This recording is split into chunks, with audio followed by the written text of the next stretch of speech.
Hola y bienvenidos a otra edición de Conversando a Fondo. Yo soy Tony Leal y hoy estaremos hablando sobre la hispanidad. Anualmente aquí en los Estados Unidos se celebra el mes de la hispanidad que coincide con la independencia de Centroamérica el 15 de septiembre hasta el 15 de octubre, que más o menos es el Día de la Raza que se celebraba tradicionalmente el 12 de octubre, pero el presidente Reagan decidió hacer un mes de celebración para los hispanos aquí en los Estados Unidos. ¿Y qué es ser hispano? Ok, pues para eso tengo al señor Francisco Javier Arbolí, que me acompaña desde aquí de Miami. Él es escritor y productor de radio y televisión. Y le doy la bienvenida. Francisco, ¿cómo andas? Muchas gracias, Tony. Encantado de estar contigo y compartiendo con tu público. Gracias, gracias.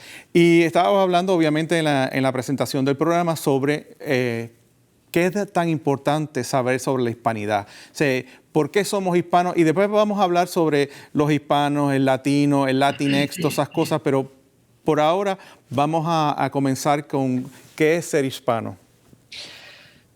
Mira, el mes de la herencia hispana, como tú bien decías en la introducción, es desde el 15 de septiembre hasta el 15 de octubre, coincidiendo, como tú dices, de la independencia de México y de los principales países de Centroamérica. Inicialmente era solo una semana. Eso fue en la época del presidente Lyndon B. Johnson, y luego Ronald Reagan decidió prolongarlo a un mes completo. ¿Por qué es tan importante el mes de la herencia hispana? Es el momento en que los Estados Unidos reconocen las aportaciones de la población hispana a este país. Yo tengo una fundación sin fines de lucro que se llama Nuestro Legado Hispano, y por muchos años he dado conferencias a los niños en las escuelas públicas de Miami, he hecho publicaciones, y entonces lo más importante es transmitirle a la gente de una forma casual, de una forma sencilla, por qué es tan importante saber los orígenes. Mira, diciéndotelo breve, en la antigua Grecia había un templo, el templo de Apolo, en el templo de Delfos, dedicado al dios Apolo. Había una inscripción que ponía Noscete ipsum, que significa conócete a ti mismo. Pues yo a los niños, cuando voy a las escuelas y les doy conferencias, le añado la palabra progredere, que significa y progresa. Es decir, conócete a ti mismo y progresa. ¿Por qué digo esto? Porque solo estudiando, reconociendo el pasado, podemos comprender el presente. Tenemos que aprender de nuestro legado hispano, de nuestra herencia, mirando hacia atrás sin rencor, porque no podemos cambiar el pasado, pero sí podemos ver de una forma positiva el presente e influir positivamente en el futuro. Los hispanos somos casi un 17% de la población de los Estados Unidos, y cuando yo voy a las conferencias de los niños en las escuelas les digo, a ver, ¿qué celebramos el Día de la Hispanidad? No, que Colón llegó a América, el Columbus Day, el Día de Colón, y entonces solamente se limitan a hablarme del lenguaje y de la música y nuestros bailes y la comida y ya. Y la hispanidad es un fenómeno tan grande, tan importante, que yo se lo transmito a ellos de una forma, como te digo, casual, y les digo, todo lo que hacemos, todo lo que comemos, todo lo que pensamos, todo lo que es el presente hoy tiene influencia de ese gran fenómeno cultural que se llamó, cultural y étnico, que se llama la hispanidad, que comenzó por el encuentro de esos dos mundos, el antiguo mundo, en este caso dirigido desde España hacia América, y el encuentro de todos los pueblos que había, no solo en América, también en Oceanía, en África, en otros países que fueron influidos por el fenómeno cultural hispano. Así que yo a la gente, a nuestro público que nos ve ahora, igual que a los niños cuando hablo en las escuelas, le digo, siéntete orgulloso de ser hispano, pero para eso tienes que entender tu pasado. Sí. Si no, no vas a poder comprender todo lo que hacemos hoy, cómo está influido por la hispanidad. Sí, porque hay muchos movimientos aquí y en los Estados Unidos también, ¿no? Vamos al pasado, pero tratan de buscar la parte indígena, la parte del nativo, pero no se dan cuenta que sí, los americanos pueden decir eso, pero aquí en los Estados Unidos muchos hispanos han llegado y han llegado antes de que ante los Estados Unidos fueran Estados Unidos, porque parte del sur de Estados Unidos era parte de México, de la Gran España. Y entonces Puerto Rico, obviamente, que sigue siendo parte de los Estados Unidos. O sea que todo lo que tú dices, específicamente, mira, la parte de las personas que han dejado un legado aquí, lo han dejado en la televisión, que eso yo lo hablé en el programa pasado, en la medicina, en la cultura. Muchos escritores, grandes escritores, hicieron su trabajo aquí en los Estados Unidos. Y yo creo que eso tiene validez para nosotros poder celebrar nuestra hispanidad. Efectivamente, y lo más importante es que cuando hablamos de la hispanidad, no debemos pensar solamente en España y su influencia en estos países, sino también yo les invito, al mirar hacia atrás, quiero hacer un pequeño inciso muy importante. Nosotros no podemos ni pensar igual que aquellos hombres o aquellos pueblos de hace 500 años, porque nosotros mismos, cualquier persona a lo largo de su vida cambia su forma de pensar. No podemos pensar con nuestros esquemas actuales a juzgar y a justificar o a hablar del pasado. Desde que el hombre es hombre, lamentablemente, nos guste o no, ha habido guerras, ha habido conquistas, ha habido unos pueblos que dominan a otros, ha habido civilizaciones. Entonces, cuando miramos hacia atrás, yo invito a no pensar de una forma negativa, porque todos nosotros estamos influidos por una leyenda negra, por una historia. Y ese es el movimiento que existe ahora, que estamos tratando de borrar a Colón lo están tratando de borrar. Porque aquí hay estatuas de Colón y dicen, no, que por Colón tenemos todo este problema.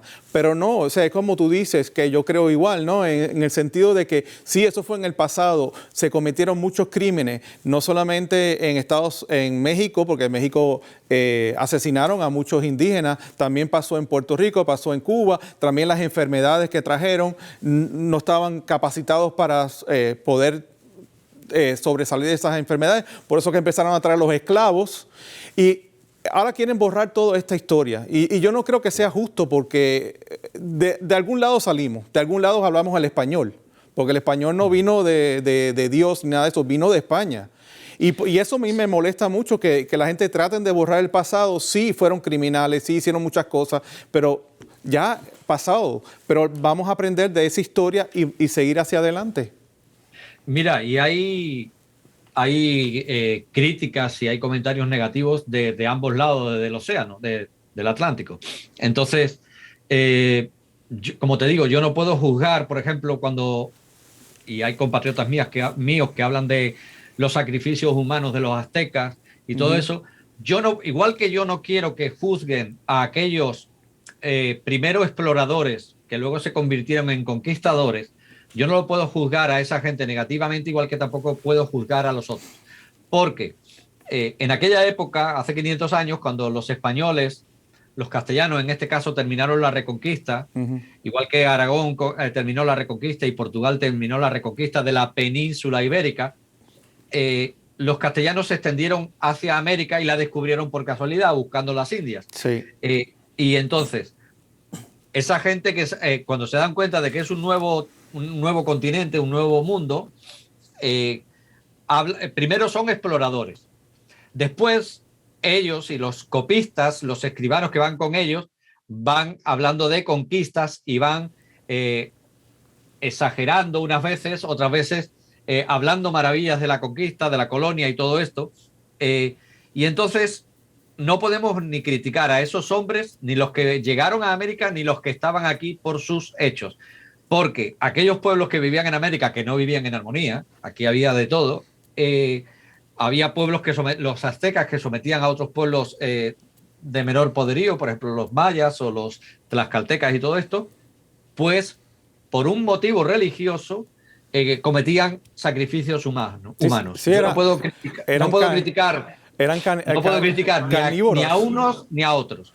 ¿Por qué? Porque para aquellos españoles que llegaron a América, venían de luchar 800 años contra los musulmanes, contra los árabes en la península ibérica. Entonces, en aquella época, cuando llegaban a una tierra, clavaban un pendón, una bandera y la cruz, y desde ese momento aquello era tierra conquistada y aquello pasaba a pertenecer a la corona del cual era el conquistador o el explorador en este caso. Sí. Entonces, claro, que se cometieron abusos, claro que se cometieron abusos. ¿En qué colonización, en qué cultura que ha dominado a otra o ha conquistado a otra no ha habido abusos? En todo. Igual que de la otra forma, entiendo que los indios se defendieran contra aquellos invasores, pero tampoco les podemos criticar en su reacción, igual que hubo muchos, la forma de conquista era o se sometían o también se llegaban a acuerdos, se llegaban a alianzas. Sí. Y por eso Cortés consigue conquistar México. 400 hombres y 15 caballos no pueden conquistar a un imperio, sería un insulto. De 1 millón, ellos tenían 1 millón cuando llegó Hernán Cortés. Sería un insulto decir que Tenochtitlán la conquistaron 400 hombres contra miles, cientos de miles de guerreros y de población. Entonces fue por las alianzas con los tlaxcaltecas, con los mayas, con otros pueblos que estaban dominados por los aztecas, en este caso. Pero déjame hacer una pausa ahí porque también hay que acordarse que no solamente fueron los españoles que llegaron al Nuevo Mundo. Aquí llegaban los franceses, parte de Estados Unidos eran parte de los franceses, el famoso Louisiana Purchase, que eso vino después que añadió más espacio a los Estados Unidos. También estaban los portugueses, por eso que Brasil se habla portugués. Entonces, la gente, Inglaterra también, porque Inglaterra es uno de los yo creo que de donde salían más piratas, creo yo, en esos tiempos. Y pasaban de manos, porque la Florida pasó de manos de España a Inglaterra, de Inglaterra a España. Igual que Puerto Rico se defendió muchas veces de los ingleses. Y entonces, que no fueron solamente los españoles que tuvieron mucho que ver aquí. Pero volvemos al fenómeno de la hispanidad. Fíjate, te voy a decir en líneas generales, porque si me pongo a darte contenido, nos podríamos tirar aquí horas. Pero te voy a decir en líneas generales, yo estaba haciendo aquí algunos apuntes en borrador, que incluye la hispanidad, incluye el mestizaje. El mestizaje es la mezcla de aquellos españoles que llegaron a América y de los pueblos de acá, de América. Incluye la fusión cultural, incluye el lenguaje. Antonio Nebrija, que es el escritor del primer diccionario castellano y el primero de Europa, en 1492, 3 meses antes de que saliera Colón, le presenta a la reina Isabel la Católica su diccionario castellano, y entonces le dice la reina, bueno, ¿y yo para qué quiero yo el lenguaje? ¿Por qué es tan importante? Y dijo, porque el lenguaje es como el arma, la forma del imperio.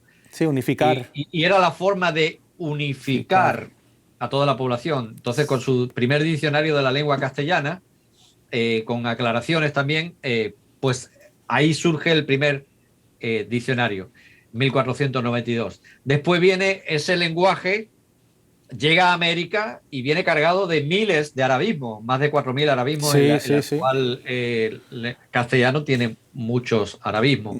También incorpora entonces las palabras de América, de los indios de América, del náhuatl, de las lenguas de los taínos, de los caribes, de todos, y se incorporan cientos de palabras.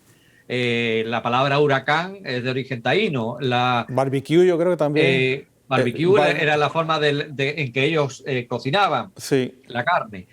O sea, entonces, hemos hablado del mestizaje, hemos hablado del lenguaje.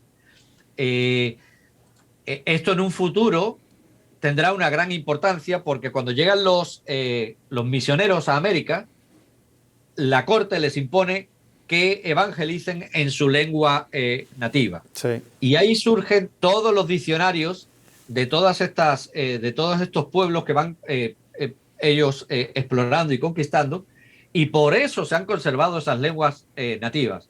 Busca tú un diccionario de la lengua cherokee o busca tú un diccionario de la lengua, no sé, de cualquier pueblo de Norteamérica y no hay, no existe. Sí. Entonces, la labor del lenguaje de la hispanidad es importantísima.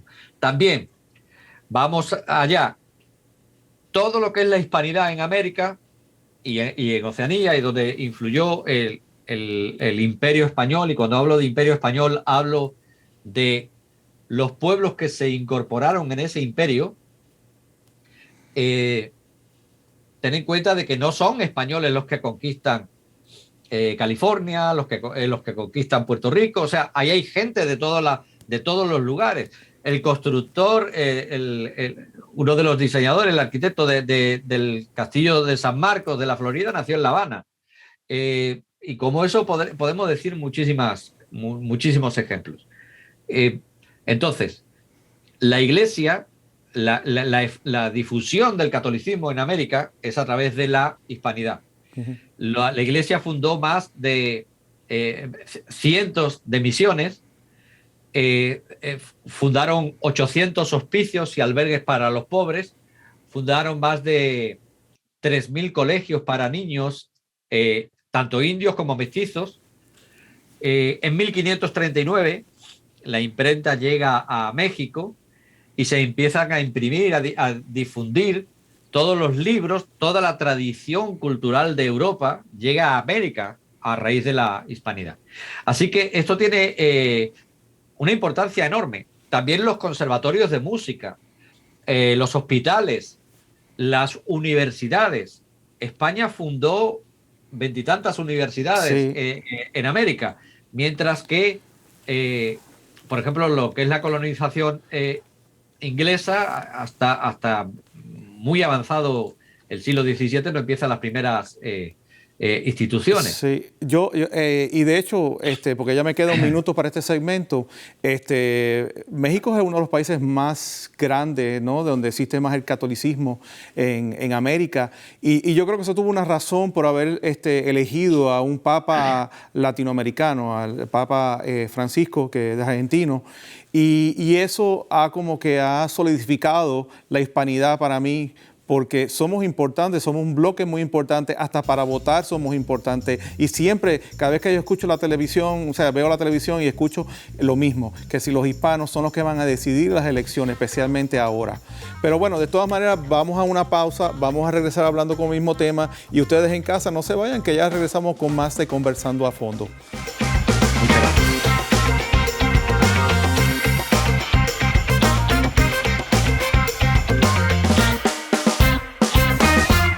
En Miami-Dade College hay carreras en cualquier profesión. ¿Cuál es tu sueño? Somos cada vez más globales. Del laboratorio a la realidad virtual, donde nada es imposible. Proteger nuestra comunidad. Puedes ser lo que quieras ser. En Miami-Dade College, todos tus sueños se harán realidad.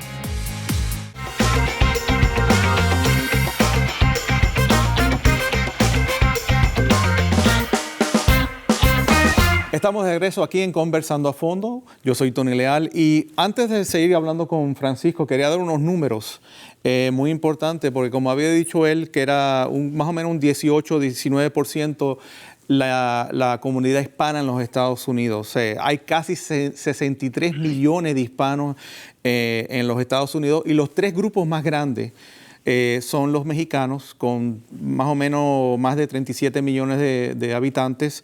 El segundo grupo son los puertorriqueños, con casi 6 millones de habitantes. Y el tercero son los cubanos, con 2.3 millones de hispanos. Y la lista sigue, porque obviamente hay que ir de todas partes, de todas partes de Centro y Suramérica, y de España, como Francisco, que Francisco es español. O sea que esa importancia que tenemos nosotros aquí los hispanos, no solamente es ahora, eso viene desde el tiempo de las colonias, porque hasta las mujeres, las damas de La Habana, recaudaron fondos para la independencia de los Estados Unidos. Eso no se habla. Algunos de los generales militares cubanos pelearon en la guerra de independencia de los Estados Unidos. O sea, y también hasta la guerra civil, que eso tampoco se habla mucho de ese tema. Por eso que es importante saber nuestra historia para poder defendernos. ¿Por qué estamos aquí? ¿Por qué somos quienes somos? Y sigo con Francisco, que seguimos en el mismo tema de la hispanidad y su importancia aquí, no solamente en los Estados Unidos, pero yo creo que en todo el mundo. Mira, gracias, Tony. Estabas tú hablando de la importancia de los hispanos en cuanto al voto, al censo y todo esto. Bueno, hubo un tiempo, no quiero, más atrás, yo trabajé también para el censo, hay un error en el censo. ¿Por qué? Porque no son consecuentes.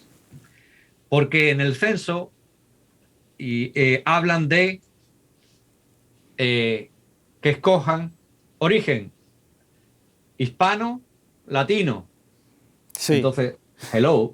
O sea, eso te demuestra la falta de criterio que tienen en el propio censo de los Estados Unidos. Sí, sí.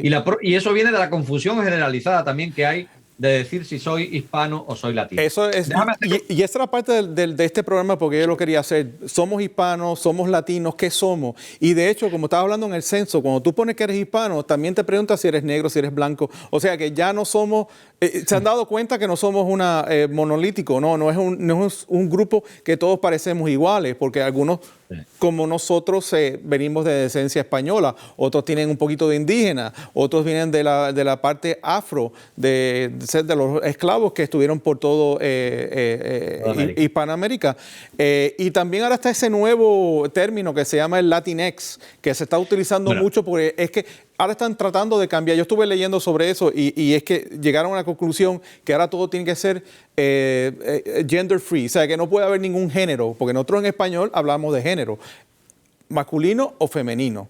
Ahora no, ahora todo tiene que ser el mismo género. Y ese término se está utilizando mayormente en la comunidad LGBT. O sea que ya eso está creando más confusión en todos nosotros, porque ya cuando yo empecé a escuchar el Latinx, que ya eso viene de hace como 10 años, yo decía, ahora yo soy otra persona. O sea, ¿cómo es esto? Entonces, nunca he podido descifrar si soy hispano, si soy latino o qué soy. Así que... Déjame hacerte una breve introducción para que entendamos de dónde procede toda la confusión. En el año 1836, un sociólogo y economista francés llamado Michel Chevalier habla de sus crónicas de viajes por América y todo esto, y entonces se le inventó la palabra de que Francia debería tener derecho a tener su importancia, su influencia, y el origen de todo esto era frenar la expansión de Estados Unidos. Entonces habla del derecho de Francia a que América también debe ser francesa. También alegaba que ellos eran defensores de la cristianidad, del catolicismo y tal, y entonces habló de Latinoamérica, el origen latino de América. De ahí viene la confusión de todo lo que estamos hablando. Con eso, basándose en eso, Napoleón III invade México. Sí, México. Utilizando la palabra nosotros tenemos derecho a estar allí también, invaden México. Entonces, eso fue en 1836 cuando publica eso, en 1862 invaden los franceses y ocupan México de 1862 a 1867. Sí. Cuando las tropas francesas fueron derrotadas y el emperador Maximiliano acabó fusilado. Bueno, alegando eso, empieza a utilizarse el término latinos, no hispano, porque la idea era restar toda la influencia española a la colonización. De hecho, ellos tienen en Francia, en París, yo creo que hay un Latin Quarters, igual que en sí. New Orleans, en Nueva Orleans hay un Latin sí. Quarters, y no tiene que ver nada con España. Entonces, que por cierto, el de Nueva Orleans fue todas las construcciones que tú ves allí son españolas. Sí. Sí, son de la época de que fue española. Entonces, ahí empieza el uso de la palabra latino en Latinoamérica. Ahora, volvemos a lo que yo decía antes, seamos consecuentes. Si ellos decían que todo América era Latinoamérica, ¿por qué cuando se habla en Estados Unidos de Latinoamérica se está hablando solamente de los países de la América hispana.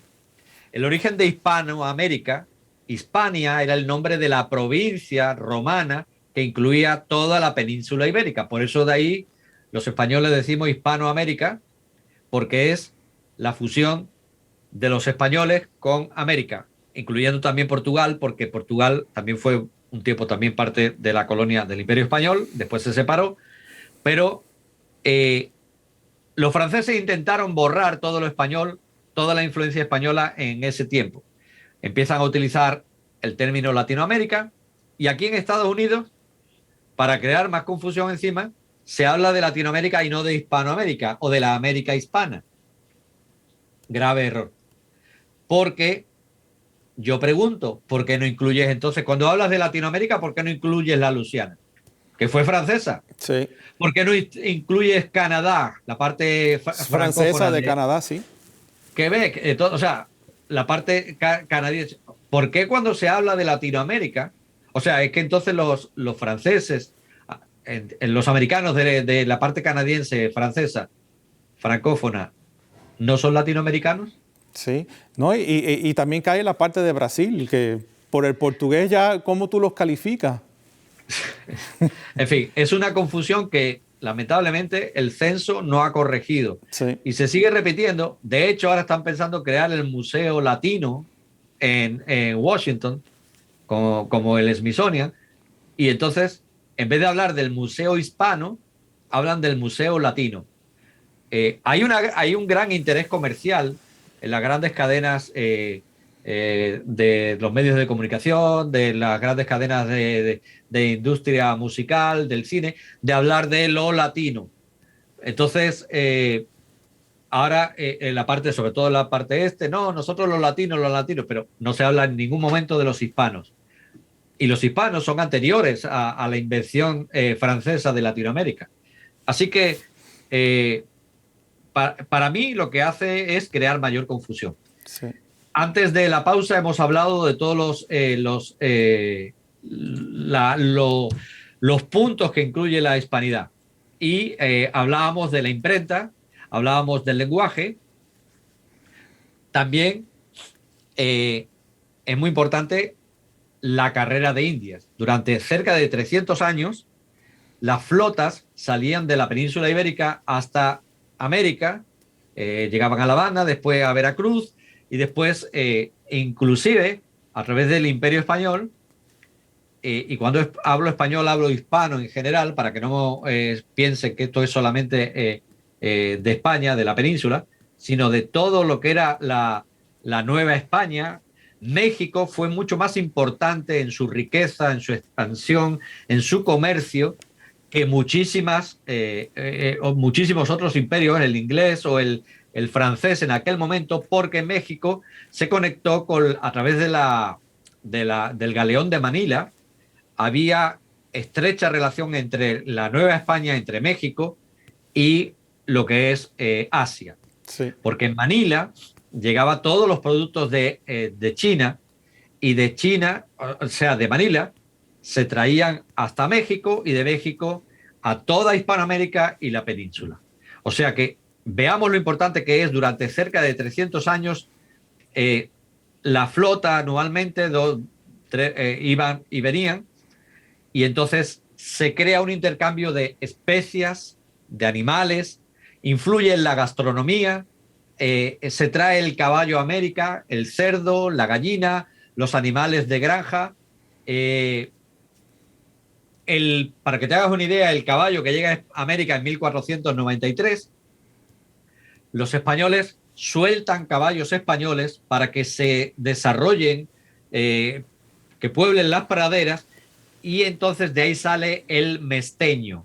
El Mustang es la especie de caballo de los Estados Unidos, son caballos españoles liberados y que se criaron salvajes, se vuelven salvajes y pueblan las praderas, y eso influye también en la alimentación de los indios. O sea, todo esto, las especias, el intercambio de productos, por ejemplo, el tomate llega a España, la patata, todo esto que viene de Centroamérica influye en la alimentación de productos que no se conocían en España, igualmente de animales y de productos que no se conocían en América. Así que tiene una gran importancia todo esto. Pero no solo la música, el lenguaje, las especias, la gastronomía, también la arquitectura y el urbanismo. Los españoles estaban locos construyendo ciudades, locos. Construyeron más de 2.000 ciudades, de las cuales aún quedan vigentes cerca de 700. Perdón, la ciudad más antigua aún que permanece en los Estados Unidos es San Agustín de la Florida, fundada en 1565 por Pedro Menéndez de Avilés, pero igualmente todos los topónimos, todas las construcciones de villas, todo esto influye gracias a la hispanidad. Yo tengo aquí, por ejemplo, la lista de ciudades fundadas por aquellos españoles, y son cientos de ciudades. Todos los actuales Estados Unidos, todo está lleno de topónimos o de ciudades y fuertes fundados por los hispanos en aquella época. Los Ángeles, la ciudad de Los Ángeles, la ciudad de Santa Fe, la ciudad, como he dicho, de San Agustín de Florida. Todo eso son construcciones influidas por aquella época, por la hispanidad que comenzó hace 500 años. También tradiciones, costumbres, juegos. ¿Cómo podemos concebir la charrería de México? Todo esto es ejercicios a caballo y todo esto. Eso tiene su origen en Salamanca. Los charros son de Salamanca, que llegan a América, y ahí viene la charrería. Y por supuesto, luego evoluciona en estos países. Igual que los caballos de paso fino en Colombia, en Perú, en México. Todo eso son caballos jerezanos, andaluces, sí, del sur de España. También las costumbres, los juegos, los refranes, miles y miles de refranes del lenguaje popular llegan a América, y otros se transforman o otros salen nuevos. Y también, por ejemplo, los juegos, el ajedrez, que es de origen persa, llevado por los árabes en la Edad Media, ya existía en España, lo practicaban los árabes. Los españoles incorporan la reina, por la importancia de Isabel la Católica, dentro del juego de ajedrez. Igualmente llega a América. Las costumbres, los juegos, como digo, el legado jurídico, político y administrativo. Sí. Hispanoamérica no eran colonias, eran virreinatos, es decir, eran nuevos reinos. Se establece el comercio, las comunicaciones, y todo esto tiene una importancia trascendental porque va evolucionando, y cada país va adquiriendo su propio desarrollo, su propia evolución, como es en México, como es en Cuba, como es en Puerto Rico. Y todo este tipo de cosas que evolucionan en América también va de vuelta a España e influye en España. La música, los tangos, el tanguillo de mi ciudad, de Cádiz. Se producen lo que después se le llamó los cantos de ida y vuelta, porque ¿cómo podemos concebir América sin la guitarra, sin instrumentos como el piano? ¿Cómo podemos concebir América sin el barroco? Sin la llegada de toda la arquitectura. La arquitectura era bien de defensa, todos los fuertes que se construyeron, o eran también la construcción de ciudades. La construcción de ciudades sigue el sistema de construcción que había en la antigua Roma. Había un señor matemático y un diseñador que se llamaba, y arquitecto que se llamaba Vitruvio, y él estableció la armonía en las ciudades. Y de ahí viene el sistema de cuadras que vemos en La Habana Vieja, en San Juan de Puerto Rico, sí, en Veracruz, en Ciudad de México. Sí, en todos los pueblos de Puerto Rico es la misma. Todo eso sigue el sistema de arquitectura y de urbanismo que había en España. Sí, con la iglesia a un lado, mapa, la alcaldía en el otro. Los edificios públicos, y en la plaza central, principal, sí, la zona de la plaza de armas, donde se hacían los ejercicios militares. Todo eso se repite en todos los virreinatos. Entonces, el sistema jurídico también es heredero del sistema jurídico que había en España, que a su vez tiene el origen en el derecho romano. Romano, sí. Entonces, o sea, la hispanidad es un fenómeno tan grande y tan rico que no existe un fenómeno en la historia de la humanidad tan globalista, porque fue la primera globalización. Los hispanos hicieron el primer mapa mundi, Sí. con la expedición de Magallanes y del Cano, que estamos celebrando los 500 años, que terminó el 6 de septiembre de 1522. Después de circunvalar, de dar la vuelta entera al mundo, esos viajes, esas exploraciones, eran tan locas como hoy día, cuando dicen van a intentar ir a la Luna o van a intentar ir a Marte. Sí, porque no había la tecnología que había en ese momento y ver esos mapas antiguos y que casi son perfectos, es increíble. Y vemos las carabelas eran cascarones de mar, sí. eran barcos como hoy los pesqueros. Sí. Es increíble. Esos eran héroes y no los de Marvel y todo esto. Sí.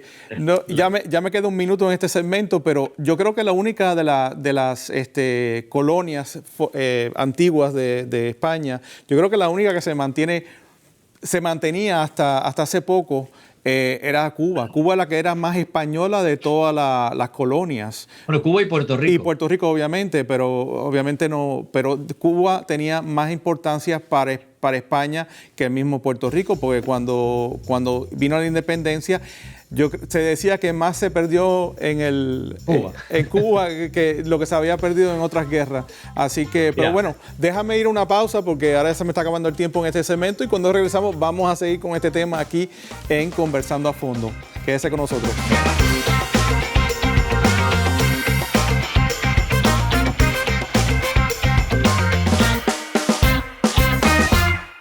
En Miami-Dade College hay carreras en cualquier profesión. ¿Cuál es tu sueño? Somos cada vez más globales. Del laboratorio a la realidad virtual, donde nada es imposible. Proteger nuestra comunidad. Puedes ser lo que quieras ser. En Miami-Dade College, todos tus sueños se harán realidad.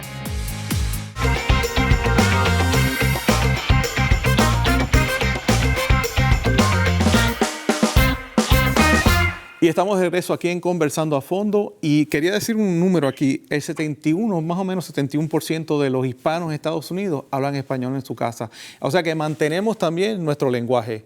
Obviamente ya cuando va a la segunda, tercera generación ya cambian las cosas un poco porque yo trabajé en Chicago y yo hablaba con tercera o cuarta generación de mexicanos y no sabían hablar mucho el español.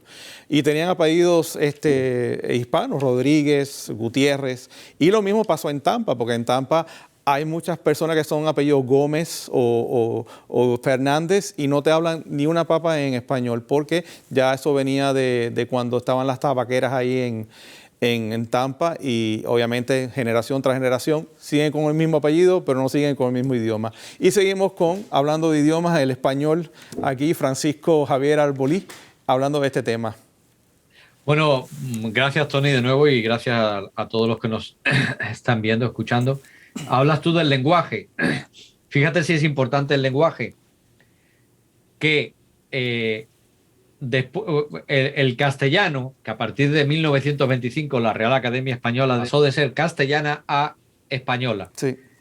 Fíjate si tiene importancia que hay 24 academias de la lengua española en todo el mundo. Está la principal de España, pero todas hay una interacción con ellas en cuanto al lenguaje, en cuanto a las palabras que se incorporan, y eso influye en la forma en que hablamos. Y más hoy día que los medios de comunicación pues son tan rápidos que podemos saber lo que está pasando en el mundo en segundos.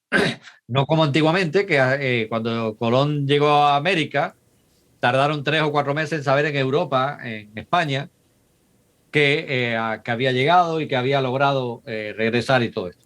Entonces, hay 24 academias, cada cual va incorporando nuevas expresiones al lenguaje, al español, que difunde la Real Academia. ¿Cuál es el balance de la colonización hispana? Bueno, pues fíjate lo importante y el respeto que hubo en las leyes ya desde 1510, 1504, hay una reunión en la corte de Castilla, Castilla y Aragón, que era de donde eran los reyes católicos. Sí.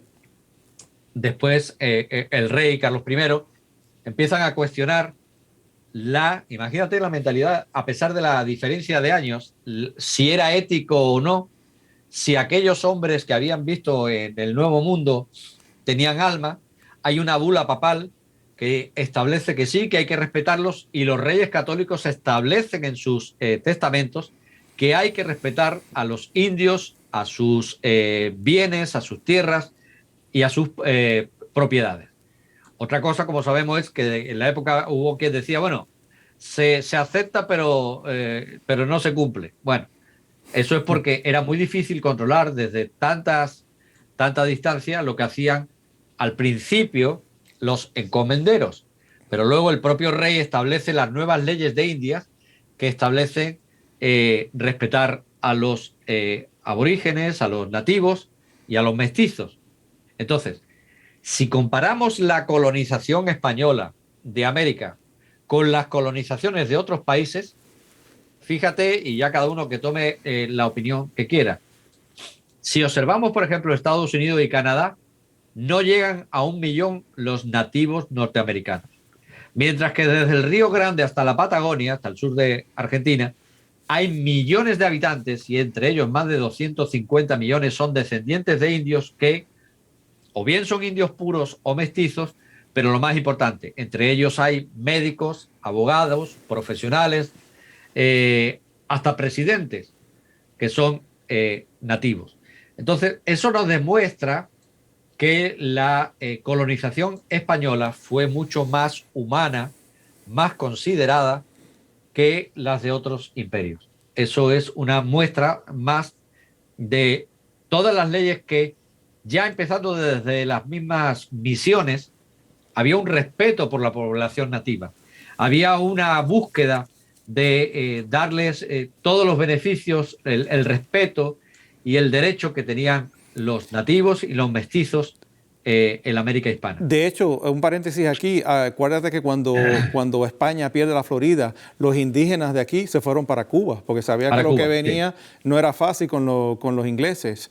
Y obviamente la mayoría de las personas de los indígenas que murieron eran por las enfermedades que tenían los españoles, porque tenían enfermedades venéreas, enfermedades de catarro y cosas así que ellos no padecían. Y por eso que ahí donde yo creo que... La viruela hizo mucho daño en México. Cientos de miles. Piensa una cosa, cuando los indigenistas y todo esto hablan del genocidio, no se paran a pensar de que a los españoles no les interesaba causar un genocidio. ¿Por qué? Porque cuando yo me reúno con niños en las escuelas, le digo, ¿quién construyó la Catedral de México? No, los españoles. Los españoles no. Los españoles dirigieron las obras, sí, pero la hicieron los mexicanos y los mestizos de españoles con mexicanos. Entonces, igual que las comunicaciones, ¿quién hizo los caminos reales? Los caminos reales unían las ciudades, unían los diferentes virreinatos, los construía la población. Si vamos a México, hay hasta acueductos de aguas construidos, lo hizo el padre no sé quién, el sacerdote. No, lo hizo dirigiendo a la población para construir eso y mejorar. Igual que las catedrales, todas las construcciones urbanas, todos los sistemas de defensa, todos los edificios civiles, lo hacía la población nativa o mestiza. Los españoles son muy pocos comparado con la gran población que había en América. Así que es absurdo pensar que había un genocidio. Lo que sí murieron cientos de miles a través de, por ejemplo, la viruela. Igualmente hubo enfermedades que llegaron a España y al resto de Europa a través de los viajes, pero eso es algo que nadie podía ni controlar ni manipular. Sí, sí hubo un genocidio aquí en América que fue en Cuba por el general Weyler, que él trató de apretar a los mambises cubanos. La reconcentración de Weyler es en el año 1895, por ahí, 97, por ahí, cuando se establece el sistema autonómico, por ejemplo en Puerto Rico, también se establecieron las juntas autonómicas. En Cuba continúa la guerra. Weyler trata de reconcentrar porque el campo lo que hace es reconcentrar a la población campesina y ahí se producen miles de muertos. Sí. Pero el caso de Cuba, igual que el resto de las independencias, de las guerras de independencia, son guerras civiles. Son población autóctona, nativos, mestizos y gente venida de afuera luchando contra ellos mismos, contra sus padres, sus hijos, sus nietos. Martí, su padre era...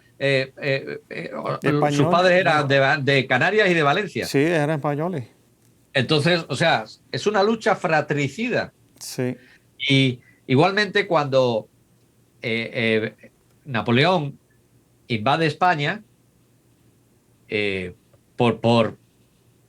porque se lo permitió Carlos IV pensando que iba a pasar hacia Portugal, y entonces ocupa e invade España en 1808, entonces todo esto, lo que sucede es que se establecen juntas autonómicas en América.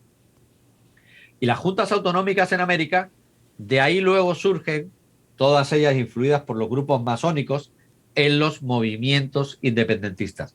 Pero si uno lee el grito de Dolores de 1810 de México, no está hablando de independencia, está hablando de viva la América hispana, viva, el texto original decía, viva la Virgen de Guadalupe, viva la América española, viva Fernando VII, que era el rey que había depuesto Napoleón, viva México, viva México, viva México. Luego las juntas autonómicas es que, o sea, lo que están hablando es de una fidelidad al rey que había sido depuesto por Napoleón. Sí. Pero esas juntas autonómicas, todas masónicas, si vemos todas las banderas de América hispana, tienen símbolos masones. Es que sí, hasta aquí en los Estados Unidos, muchos de los que George Washington y toda esa gente eran masónicos, igual que las juntas Martí. Masónicas es que deciden la independencia, y ahí surgen los movimientos independentistas.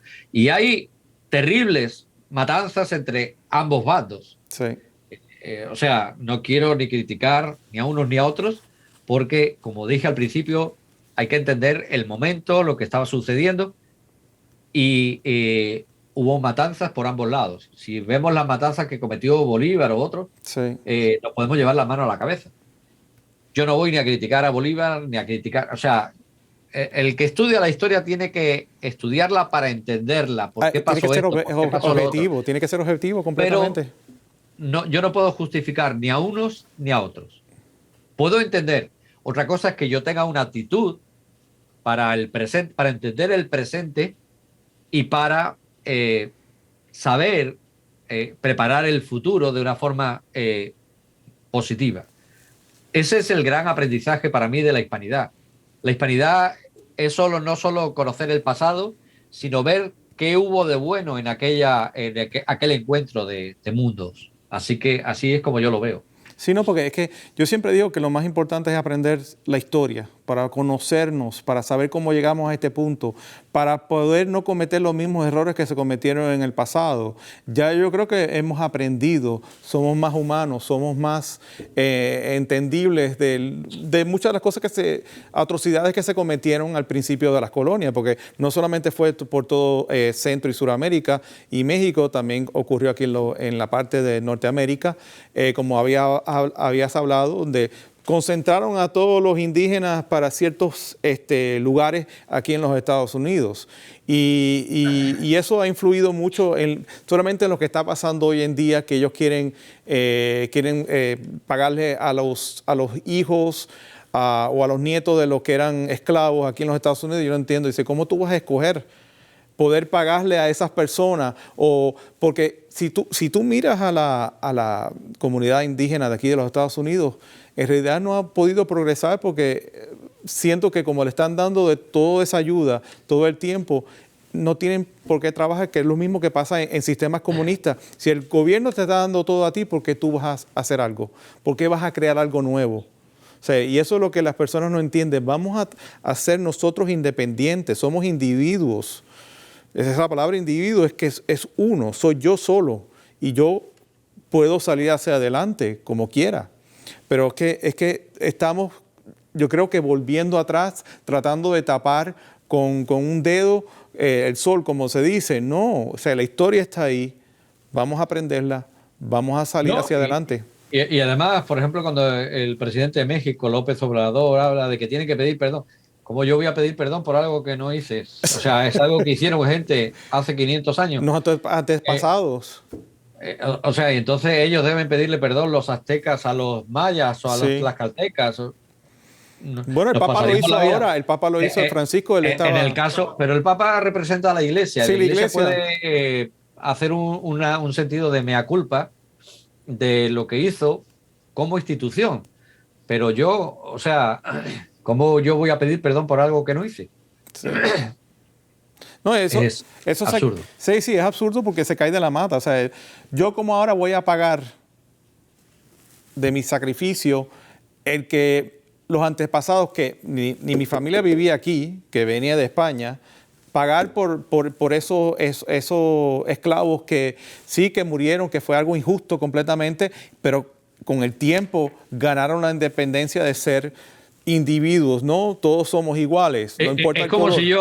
Es como si yo, por ser español, pido, me tienen que pagar porque los romanos invadieron España, la península ibérica. Sí. Y entonces... y que mucho viene de los griegos y también de los romanos. O sea, esas fueron las primeras grandes culturas que empezaron a darnos todas estas cosas, o sea, a donde estamos ahora, porque obviamente los griegos nos dieron el teatro, nos dieron las matemáticas. Y en mi ciudad, yo soy originario de Cádiz, decir, bueno, y antes de los romanos vinieron los fenicios. Ah, también. Vinieron los fenicios y nos conquistaron. Sí. Hello. Pero entonces, no. por esa globalización que obviamente hoy es más grande, porque hoy sí que estamos globalizados, es que hemos tenido lo que tenemos ahora. Porque no todo fue porque se creó aquí en los Estados Unidos o se creó en España. Eso ya viene rodando. Eso viene rodando desde hace años. Y obviamente, como las comunicaciones, fue un italiano, Marconi, que fue el que comenzó la radio y la tecnología de ahora, y de ahí salió eso. O sea, es insólito poder decir que no vamos a acordarnos más de eso, no vamos a aprender eso. Y eso es lo que está pasando aquí en los Estados Unidos y en muchas escuelas, que están tratando de borrar esa historia. Y eso a mí me molesta porque yo amo la historia y me gusta la historia porque de ahí podemos aprender y, como tú dices, seguir hacia el futuro y poder progresar. Mira, yo cada vez que derrumban una escultura, una estatua, yo digo, podrán tumbar su estatua, podrán tumbar su escultura, pero no su obra. Tú puedes destruir al padre Junípero Serra, pero la labor de las misiones en California está ahí y no vas a cambiar California. Sí. ¿Entiendes? Porque los orígenes de California son hispanos, los orígenes de Texas son hispanos, los orígenes de Florida son hispanos, los orígenes de cualquier parte de todo el sur y oeste de los Estados Unidos. Y que mucho de esas misiones salieron de aquí, de la Florida. O sea, que corrieron por todo, llegaron hasta Kansas para llegar hasta Canadá, Nootka, sí. Canadá. Fue la expedición la más... Hawái, cuando dijeron que descubrieron Hawái, los españoles ya habían estado en Hawái. O sea, es tan absurdo querer borrar lo que ya existía, lo que ya se hizo. Todo el descubrimiento del Cañón del Colorado, las montañas rocosas. Los Estados Unidos tienen nombres por todos lados, hay topónimos españoles. Y vete, ya me queda poco tiempo, pero las últimas 4 colonias, ¿cuál eran? Aquí en esta parte era Puerto Rico y Cuba, pero en el Pacífico era Guam y las Filipinas. Guam. Y las Filipinas, sí, las únicas 2 que pudieron tener su independencia fue Cuba en el año 1902 y en el año 46 fue las Filipinas. Puerto Rico y Guam se quedaron dentro de esas colonias, pero podemos decir que hubo algo positivo y que poco a poco vamos a seguir, que los hispanos vamos a crecer aquí en los Estados Unidos y tenemos que aprender nuestra historia. ¿Por qué? Porque así podemos, como tú dices, progresar hacia adelante. Así que, Francisco, te doy muchas gracias por haber estado aquí. Gracias por tu invitación. En este programa, y a ustedes, amigos en casa, hasta la próxima. Yo soy Tony Leal y nos vemos en el próximo programa de Conversando a Fondo. Hasta pronto.